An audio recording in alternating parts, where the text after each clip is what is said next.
Assalamualaikum warahmatullahi wabarakatuh. Perkenalkan kami dari kelompok 6 dari kelas akuntansi keuangan daerah D dengan dosen pengapu Bapak Fajar Syaiful Akbar, SEMKS. Di sini kami akan menjelaskan materi tentang penyusunan laporan keuangan SKPD dan laporan keuangan konsolidasian. Baik, sebelum kita mulai materinya, izinkan saya untuk memperkenalkan masing-masing anggota dari kelompok 6. Dari sebelah kiri ada Rio Adhika Putra dengan akhiran NPM 307, lalu ada saya sendiri, Ahmad Haidar Firdaus dengan akhiran NPM 218, lalu ada Edgar Dafaizi Izihar dengan akhiran NPM 028, lalu ada Nanda Wahyu Saputra dengan NPM akhiran 025. Nah, yang pertama adalah definisi laporan keuangan konsolidasi. Laporan keuangan konsolidasi adalah laporan gabungan dari seluruh entitas akuntansi di lingkungan pemerintah daerah seperti SKPD dan PPKD yang disajikan sebagai satu entitas pelaporan, yaitu pemerintah daerah. Laporan ini disusun dengan menggabungkan laporan keuangan tiap entitas, mengeliminasi transaksi timbal balik agar tidak terjadi penggandaan, serta menyajikan informasi menyeluruh mengenai posisi keuangan dan kinerja pemerintah daerah sesuai dengan standar akuntansi pemerintahan atau SAP dan BSAP nomor 11. Lalu ada proses penyusunan laporan keuangan konsolidasian. Sebagai berikut akan saya jelaskan. Lalu ada laporan realisasi anggaran atau LRA, jurnal penutup dan neraca saldo setelah penutupan. Di sini menyusun LRA untuk mencatat realisasi pendapatan, belanja, transfer dan pembiayaan, lalu menutup akun nominal agar saldo nol sehingga dihasilkan neraca saldo setelah penutupan. Lalu, selanjutnya adalah laporan operasional atau LO, jurnal penutupan dan neraca saldo setelah penutupan. Di sini menyusun LO yang memuat pendapatan, beban serta surplus atau defisit operasional, kemudian melakukan penutupan akun LO untuk memperoleh neraca saldo setelah penutupan. Lalu selanjutnya adalah neraca, jurnal penutup akhir dan neraca saldo akhir. Di sini menyusun neraca untuk menunjukkan posisi aset, kewajiban, dan ekuitas. Dilanjutkan jurnal penutup akhir hingga diperoleh neraca saldo akhir sebagai dasar laporan konsolidasian. Berikutnya adalah laporan perubahan saldo anggaran lebih dari laporan realisasi anggaran yang telah dibuat sebelumnya. Fungsi akuntansi PPKD dapat menyusun laporan perubahan saldo anggaran lebih. Laporan perubahan sal ini merupakan akumulasi silpa periode berjalan dari tahun-tahun sebelumnya. Berikut adalah contoh format laporan perubahan saldo anggaran lebih pemerintah daerah. Berikutnya adalah laporan perubahan ekuitas, di mana fungsi akuntansi PPKD membuat laporan perubahan ekuitas menggunakan data ekuitas awal dan data perubahan ekuitas periode berjalan, yang salah satunya diperoleh dari laporan operasional yang telah dibuat sebelumnya. Laporan perubahan ekuitas ini akan menggambarkan pergerakan ekuitas PPKD. Berikut format laporan perubahan ekuitas pemerintah daerah. Laporan arus kas disusun oleh Bendahara Umum Daerah. Inti dari laporan arus kas adalah penerimaan kas dan pengeluaran kas. Informasi tersebut dapat diperoleh dari buku besar kas dan juga jurnal yang telah dibuat sebelumnya. Selanjutnya adalah catatan atas laporan keuangan. Berikut adalah meliputi penjelasan atau rincian dari nilai yang tertera dalam laporan realisasi anggaran. Laporan perubahan sal, laporan operasional, laporan perubahan ekuitas, neraca, dari laporan arus kas. Hal-hal yang diungkapkan di dalam catatan atas laporan keuangan antara lain, yang pertama adalah informasi umum tentang entitas pelaporan dan entitas akuntansi. Yang kedua adalah informasi tentang kebijakan keuangan dan ekonomi makro. Yang ketiga adalah ikhtisar pencapaian target keuangan selama tahun pelaporan. Keempat, informasi tentang dasar penyusunan laporan keuangan dan kebijakan yang dipilih. Lalu yang kelima adalah rincian dan penjelasan masing-masing pos yang disajikan pada lembar muka laporan keuangan. Lalu yang keenam adalah informasi yang diharuskan oleh pernyataan standar akuntansi pemerintahan yang belum disajikan dalam lembar muka laporan keuangan. Lalu yang ketujuh adalah informasi lainnya yang diperlukan untuk penyajian yang wajar. Pengukuran laporan keuangan konsolidasi. Pada paragraf 24 PSAP nomor 11 dalam CALK perlu diungkapkan nama-nama entitas yang dikonsolidasikan atau digabungkan beserta status masing-masing, apakah entitas pelaporan atau entitas akuntansi. Entitas akuntansi menyelenggarakan akuntansi dan menyampaikan laporan keuangan sehubungan dengan anggaran atau barang yang dikelolanya yang ditujukan kepada entitas pelaporan. Setiap unit pemerintahan yang menerima anggaran belanja atau mengelola barang adalah entitas akuntansi yang wajib menyelenggarakan akuntansi dan secara periodik menyiapkan laporan keuangan menurut SAP. Laporan keuangan tersebut disampaikan secara intern dan berjenjang kepada unit yang lebih tinggi dalam rangka penggabungan laporan keuangan entitas pelaporan. Pada PSAP nomor 11, paragraf 15-16. Baik, saya akan menjelaskan terkait penyusunan laporan keuangan SKPD, di mana dalam proses akuntansi pada laporan keuangan SKPD ini, langkah pertama khususnya saat melakukan penjurnalan adalah yaitu menganalisis transaksi. Pemahaman yang tepat terhadap makna setiap transaksi sangat penting agar dapat menentukan akun mana yang harus didebit dan harus dikredit, karena setiap elemen laporan keuangan bisa mengalami peningkatan maupun penurunan nilai. Dalam perkiraan akun dalam laporan keuangan, yaitu di dalam tabel, di mana akun aset ini pada saldo normalnya yaitu di debit, maka apabila bertambah yaitu di debit dan berkurang di kredit. Selanjutnya terkait perkiraan akun kewajiban yaitu saldo normalnya kredit, apabila bertambah maka di posisi kredit dan berkurang di posisi debit. Selanjutnya terkait akun ekuitas di mana saldo normalnya yaitu di kredit, apabila bertambah maka berada di posisi kredit, apabila berkurang di posisi debit. Selanjutnya yaitu akun pendapatan di mana saldo normalnya di posisi kredit dan bertambah di posisi kredit, dan untuk berkurangnya pada akun pendapatan ini pada posisi debit. Selanjutnya yaitu terkait belanja yaitu saldo normalnya di posisi debit, apabila bertambah yaitu pada posisi debit dan berkurang di posisi kredit. Terkait penerimaan pembiayaan yaitu saldo normalnya berada di posisi kredit, bertambah di posisi kredit dan berkurang pada posisi debit. Untuk akun pengeluaran pembiayaan ini perkiraan pada saldo normal yaitu pada posisi debit, apabila bertambah maka berada di posisi debit dan berkurang di posisi kredit. Selanjutnya saya akan menjelaskan terkait contoh penyusunan laporan keuangan SKPD, di mana pada contoh pertama ini Dinas Pendapatan Daerah menerima pajak hotel bintang 3 yaitu sebesar 10 juta yang menyebabkan peningkatan aset kas sekaligus pendapatan pajak daerah.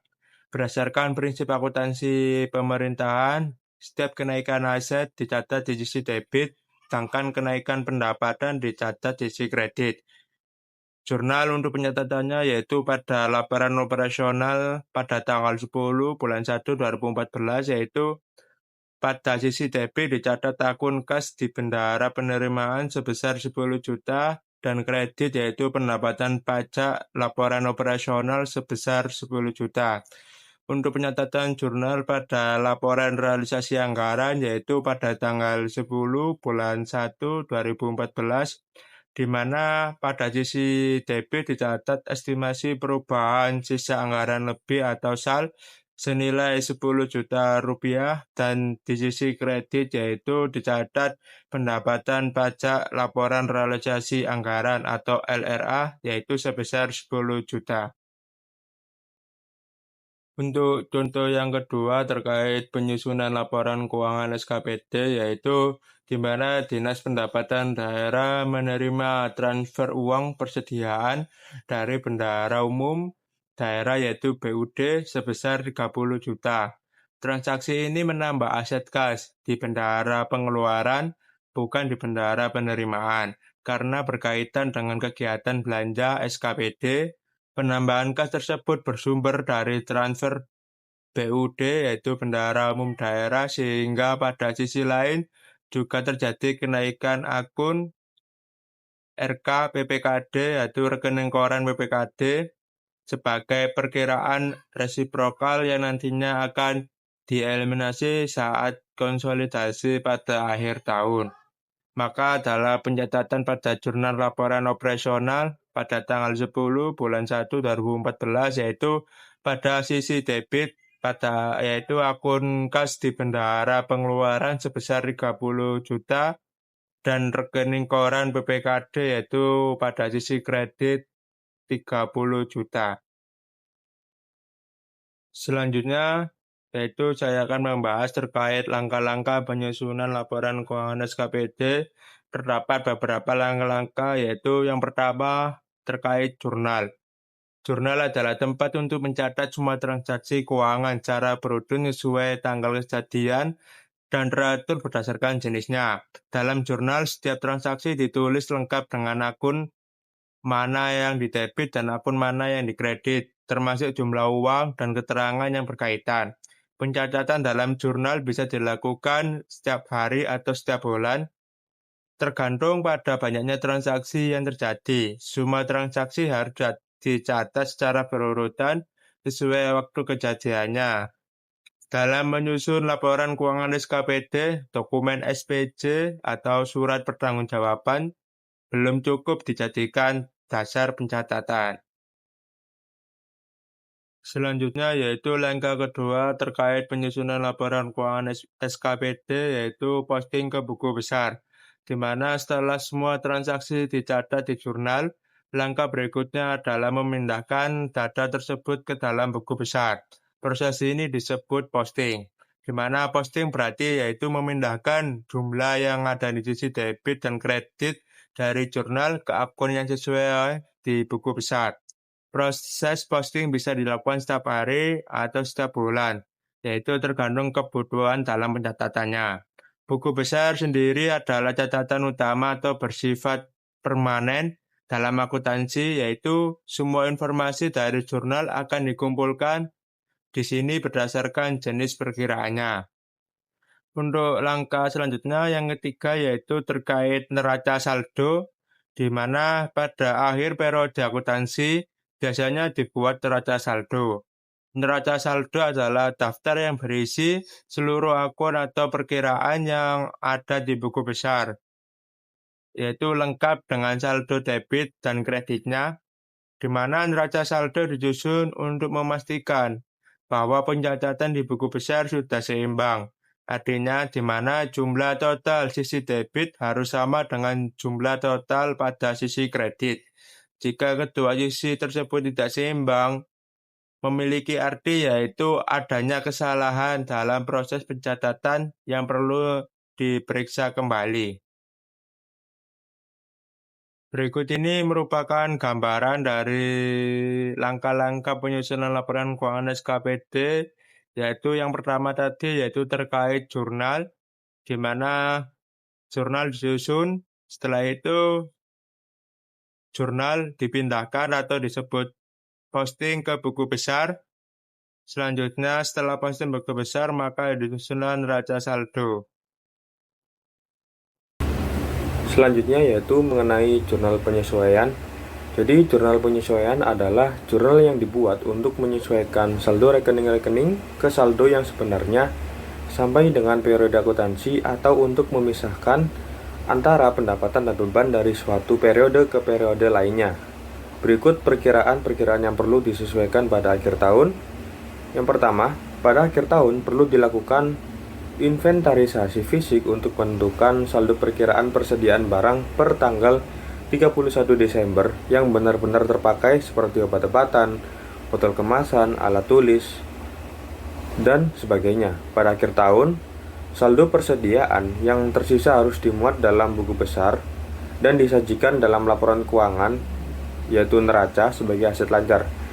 Jurnal yang diperlukan untuk penyesuaian ini adalah pada tanggal 31 Januari untuk beban persediaan pada debit, kemudian persediaan pada kredit. Yang kedua yaitu penyusutan atas aset tetap. Pada akhir tahun perlu dilakukan jurnal penyesuaian terhadap aset tetap untuk menyesuaikan penurunan nilai dari aset tetap tersebut. Jurnal yang diperlukan yaitu pada tanggal 31 Januari beban penyusutan aset tetap pada debit, kemudian akumulasi penyusutan aset tetap pada kredit. Nah, dari contoh sebelumnya, misalkan pada akhir tahun ada saldo alat tulis kantor dinas kesehatan sebesar 3 juta rupiah. Sementara jumlah pembelian dan saldo persediaan awal tahun untuk ATK sebesar 5 juta rupiah. Penyusutan alat laboratorium sebesar 30 juta pada anggaran tahun 2014. Maka jurnal yang diperlukan untuk penyesuaian ini adalah pada 31 Januari 2014 beban persediaan ATK di kolom debit sebesar 2 juta rupiah, kemudian persediaan ATK di kredit sebesar 2 juta rupiah, kemudian pada 31 Januari 2014 beban penyusutan alat lab sebesar 30 juta di debit, kemudian akumulasi penyusutan alat laboratorium di kredit sebesar 30 juta. Berikutnya yaitu mengenai neraca saldo setelah disesuaikan. Setelah jurnal penyesuaian dibuat, langkah berikutnya adalah mempostingnya ke buku besar perkiraan yang terkait. Apabila posting sudah selesai dilakukan, maka prosedur berikutnya yaitu menyusun neraca saldo setelah disesuaikan. Saldo perkiraan-perkiraan yang ada di dalam neraca saldo setelah disesuaikan adalah saldo rekening setelah disesuaikan. Apabila dalam jurnal penyesuaian muncul rekening baru, maka rekening baru itu akan dimasukkan ke dalam neraca saldo setelah disesuaikan. Dari ilustrasi sebelumnya, maka neraca saldo setelah disesuaikan adalah untuk kas di bendara penerimaan sebesar 0 rupiah, kemudian kas di bendara pengeluaran sebesar 5 juta di debit, persediaan ATK 3 juta di debit, akumulasi penyusutan alat laboratorium sebesar 30 juta di kredit, RK PPKD sebesar 500.000 di kredit, pendapatan retribusi pelayanan kesehatan sebesar 9.500.000 di kredit, beban persediaan ATK sebesar 2 juta di debit, dan beban penyusutan alat laboratorium sebesar 30 juta di debit. Berikutnya yaitu mengenai laporan keuangan. Setelah membuat neraca saldo setelah disesuaikan, maka langkah berikutnya yaitu menyusun laporan keuangan SKPD. Untuk menyusun laporan keuangan ini, kita bisa menggunakan alat bantu yang biasa disebut dengan kertas kerja. Kertas kerja digunakan untuk mempermudah proses pembuatan laporan keuangan yang dihasilkan secara manual. Jika menggunakan kertas kerja, langkah pengerjaannya itu dimulai setelah disusunnya neraca saldo. Nah, untuk yang pertama, PPK SKPD mempersiapkan kertas kerja 10 lajur sebagai alat bantu penyusunan laporan keuangan. Kemudian, untuk yang kedua, PPK SKPD melakukan rekapitulasi saldo-saldo akun dalam buku besar menjadi seluruh saldo akun dalam neraca saldo yang kemudian dimasukkan ke dalam kolom neraca saldo yang terdapat pada kertas kerja. Yang ketiga, PPK SKPD membuat jurnal penyesuaian. Jadi jurnal ini dibuat untuk melakukan penyesuaian atas saldo pada akun-akun tertentu dan pengakuan atas transaksi-transaksi yang bersifat akrual. Yang keempat, berdasarkan neraca saldo setelah disesuaikan, PPK SKPD kemudian mengidentifikasi akun-akun yang masuk dalam komponen laporan realisasi anggaran dan memindahkannya ke kolom laporan realisasi anggaran yang terdapat pada kertas kerja. Yang kelima, berdasarkan neraca saldo setelah disesuaikan, PPK SKPD kemudian mengidentifikasi akun-akun yang masuk dalam komponen neraca dan memindahkannya ke kolom neraca yang terdapat pada kertas kerja. Yang keenam, dari kertas kerja yang telah selesai dibuat, PPK SKPD bisa menyusun laporan keuangan yang terdiri dari neraca dan laporan realisasi anggaran. Nah, sebagai catatan, neraca yang dihasilkan belum final karena PPK SKPD belum membuat jurnal penutup. Berikutnya yaitu mengenai jurnal penutup. Jurnal penutup adalah jurnal yang dibuat untuk menutup saldo nominal atau saldo temporer menjadi nol pada akhir periode akuntansi. Perkiraan nominal adalah perkiraan yang digunakan untuk laporan realisasi anggaran dan laporan operasional, yaitu pendapatan LRA, pendapatan LO, belanja, beban, dan pembiayaan. Jurnal penutup dibuat karena pada dasarnya perkiraan-perkiraan pendapatan LRA, pendapatan LO, belanja, beban, dan pembiayaan merupakan sebagian dari perkiraan saldo anggaran lebih dan ekuitas, sehingga pada akhir periode saldo-saldo tersebut akan ditransfer ke perkiraan saldo anggaran lebih dan ekuitas. Jurnal penutup akan mempengaruhi nilai estimasi perubahan SAL di neraca menjadi jumlah yang benar. Contoh jurnal penutup untuk neraca saldo sebelumnya yaitu sebagai berikut. Berikutnya yaitu mengenai neraca saldo setelah penutupan. Tahap akhir dari siklus akuntansi adalah menyusun neraca saldo setelah penutupan. Perkiraan-perkiraan yang ditutup adalah perkiraan yang memiliki saldo nominal seperti pendapatan, belanja, dan pembiayaan. Perkiraan-perkiraan ini tidak dibawa ke periode yang akan datang. Perkiraan-perkiraan yang ada pada neraca saldo setelah penutupan adalah yang bersifat permanen, yaitu perkiraan aset, kewajiban, dan ekuitas. Selanjutnya yaitu konversi SAP. Laporan keuangan SKPD yang dihasilkan oleh sistem ini menggunakan struktur akun belanja yang berbeda dengan standar akuntansi pemerintahan. Untuk itu diperlukan sebuah langkah konversi. Tampilan berikut merupakan bahkan konversi yang dimaksud. Jadi untuk belanja tidak langsung, belanja pegawai dikonversi ke belanja operasi belanja pegawai. Kemudian belanja langsung, belanja pegawai dikonversi ke belanja pegawai pada belanja operasi. Kemudian belanja barang dan jasa dikonversi ke belanja barang pada belanja operasi. Lalu belanja modal pada belanja langsung dikonversi ke belanja modal. Baik, cukup sekian pemaparan dari kelompok kami. Jika ada salah kata maupun kekurangan, mohon dimaklumi dan dimaafkan.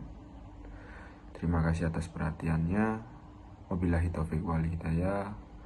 Wassalamualaikum warahmatullahi wabarakatuh.